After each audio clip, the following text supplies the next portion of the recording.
If you dread the idea of getting lost in a city where you don't speak the language and needing to ask a stranger for simple information, That feeling of being vulnerable is huge. Your heart starts beating fast, you practice the sentence in your head, and when it's time to speak, you freeze. the good news is that the way you ask for help and directions in English is almost always the same. Today, we're going to give you a survival kit of questions and answers so you can walk around any city with a lot more confidence, even if your vocabulary is still small. You know, Sarah, I think the biggest mistake people make when preparing for a trip is trying to memorize huge lists of phrases. They get those travel guides with 50 different questions for every possible situation, and it creates more anxiety than it helps. Totally. It becomes a memorization game that doesn't work in real life.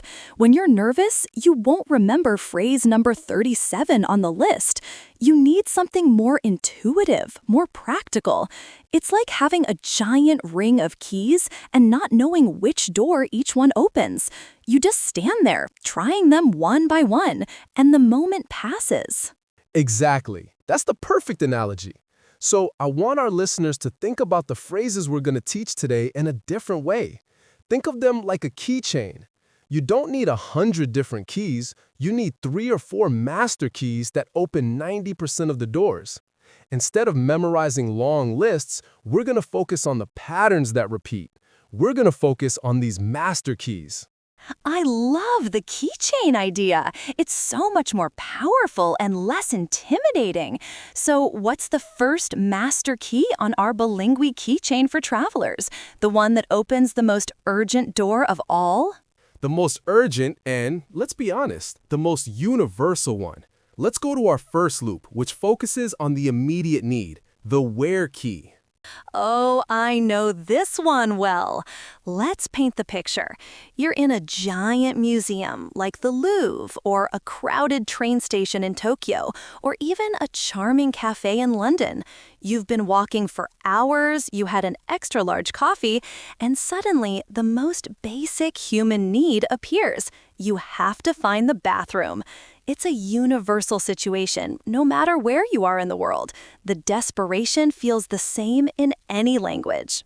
Exactly. And the interesting thing here, Sarah, is that the difficulty isn't the complexity of the question. Asking, where is the bathroom, is, in theory, simple.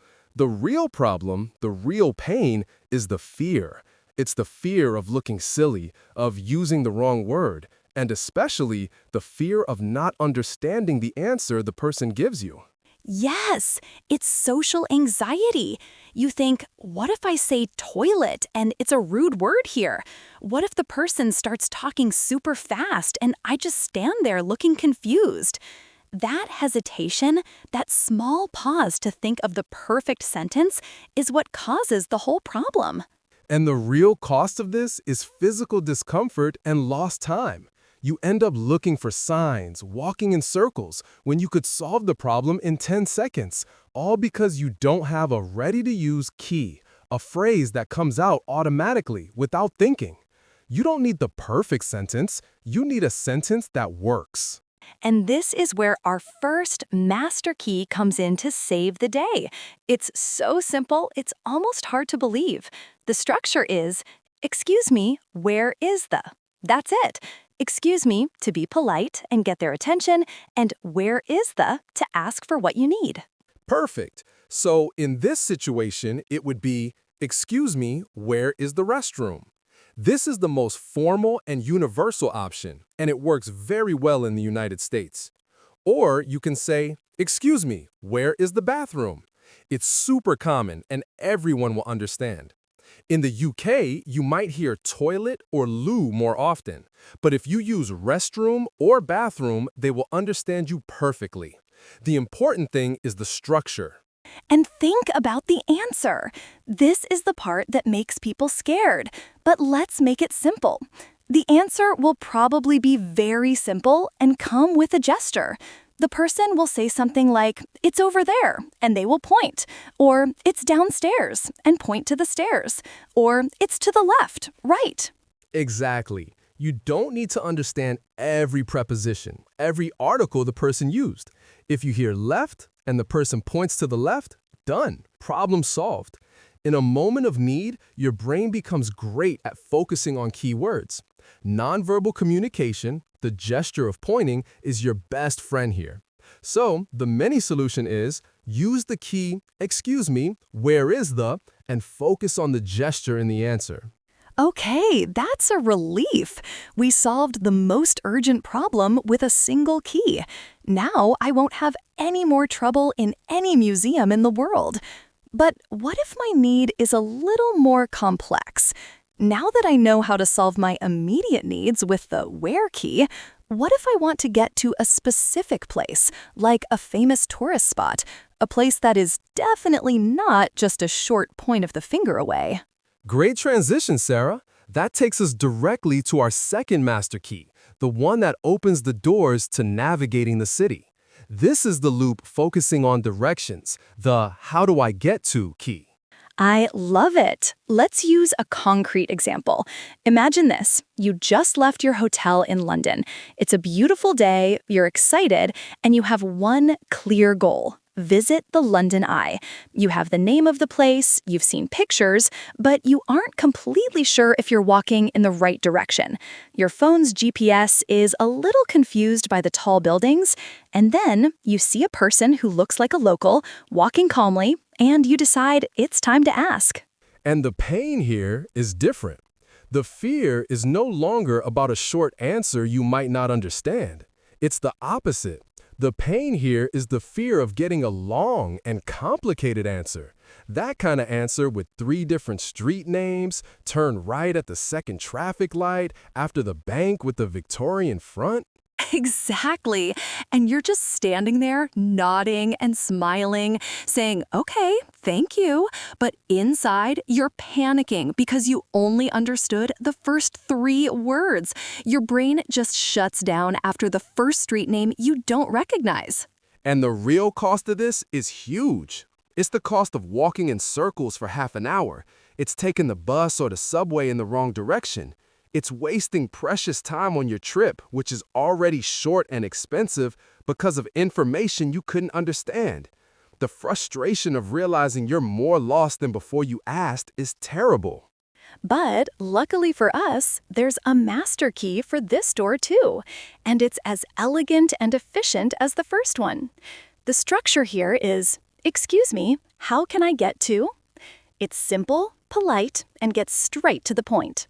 So, in our scenario, you would approach the person and say, excuse me, how can I get to the London Eye? Simple as that. But here comes the golden tip, the part that turns this key into a tool to control the conversation. To avoid that long, complex answer we are afraid of, you can complete the question with options. Oh, that's genius! You guide the person's answer. How would that work in practice? You could ask, excuse me, how can I get to the London Eye? Is it far to walk?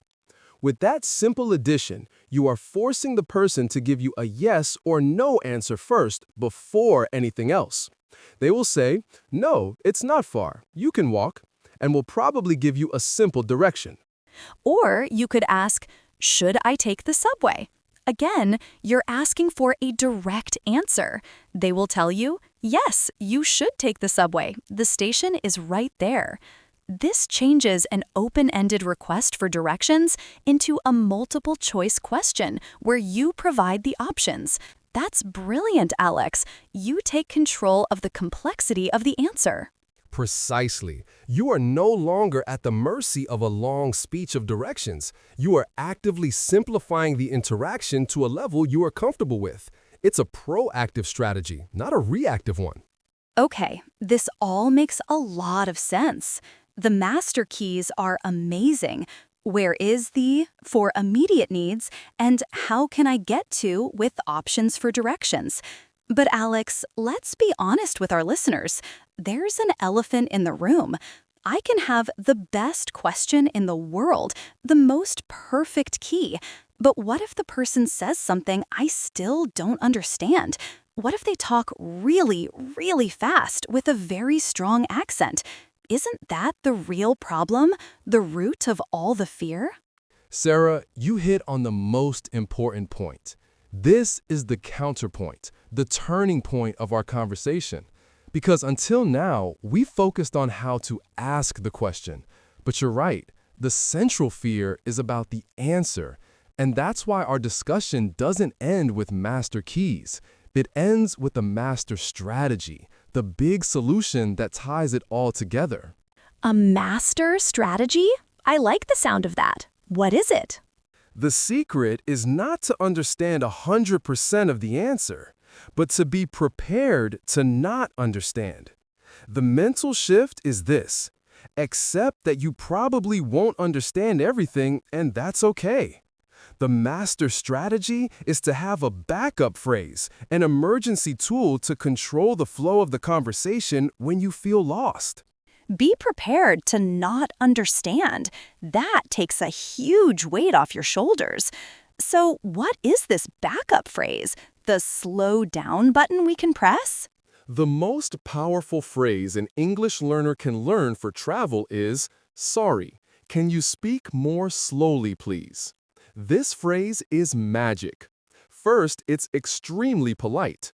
Second, it shows the other person that you are genuinely interested and trying, which makes them more willing to help you. It breaks the barrier.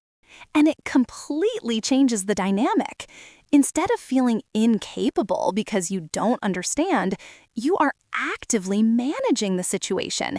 You're not saying, "I don't understand," which can sound negative. You're saying, "I need you to adjust your speed so I can understand." It's a statement of control, not defeat. Exactly. And the second part of the master strategy complements this perfectly.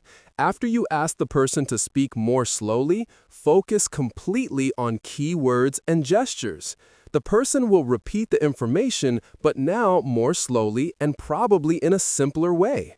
They will say, "Okay, you go straight ahead, then turn left." And they will point forward and then gesture to the left. And that's what you need. You don't need to understand the okay, the you go, the then. You need straight and left and the gestures. It's like a filter. You ignore the filler words and focus only on the essential information. It's active, selective listening. And that's the big solution. The combination of 1, having a master key to ask, 2, the backup phrase, "Can you speak more slowly, please?" and 3, the ability to focus on keywords and gestures. This 3-part system is foolproof. It gives you confidence not because you know everything, but because you have a plan for when things don't go as expected. You know, Alex, this makes me think about something bigger. Communication when you travel isn't about being fluent. It's not about having a perfect accent or using the most sophisticated vocabulary. It's about being functional. It's about getting what you need, getting where you want to go, and connecting with another person just enough so they can help you. Precisely. The goal isn't to impress, it's to solve a problem. With the right tools, like the ones we discussed today, you realize the language barrier is much smaller than it seems. You're not lost anymore, you're just exploring. And every time you use one of these phrases and it works, you get a small boost of confidence that builds up during your trip. And that confidence changes everything. It changes how you walk through the city, your willingness to go into different shops, to venture down streets that weren't on your plan. Suddenly, the world feels like a much friendlier and more accessible place. And it all starts with the courage to ask, "Excuse me." So, let's wrap all this up. The main message for today is to simplify. Instead of drowning in lists of phrases, focus on the master keys that open most of the doors. Exactly. Remember our keychain. The first key is the where key, with the structure, "Excuse me, where is the?" Perfect for immediate needs, like finding a bathroom or the exit. The second key is the how do I get to key, with "Excuse me, how can I get to?" and the golden trick of adding options like "Is it far to walk?" to guide the answer. And most important of all, the master strategy that gives you total control. When you don't understand the answer, take a deep breath and use your backup phrase, "Sorry, can you speak more slowly, please?" And from there, focus on the key words and gestures. The communication will happen. At the end of the day, the goal is to be functional, not fluent, and to turn the fear of getting lost into the joy of exploring. With these tools, you are more than ready. And now, we want to hear from you. What's the funniest or most challenging situation you've ever experienced because you didn't know how to ask something in another language? Or maybe a situation where a simple phrase saved you. Tell us in the comments. We love reading your stories and learning from your experiences. And of course, if you like these tips and want to continue unlocking your English with us, don't forget to subscribe so you don't miss our next episodes. See you next time.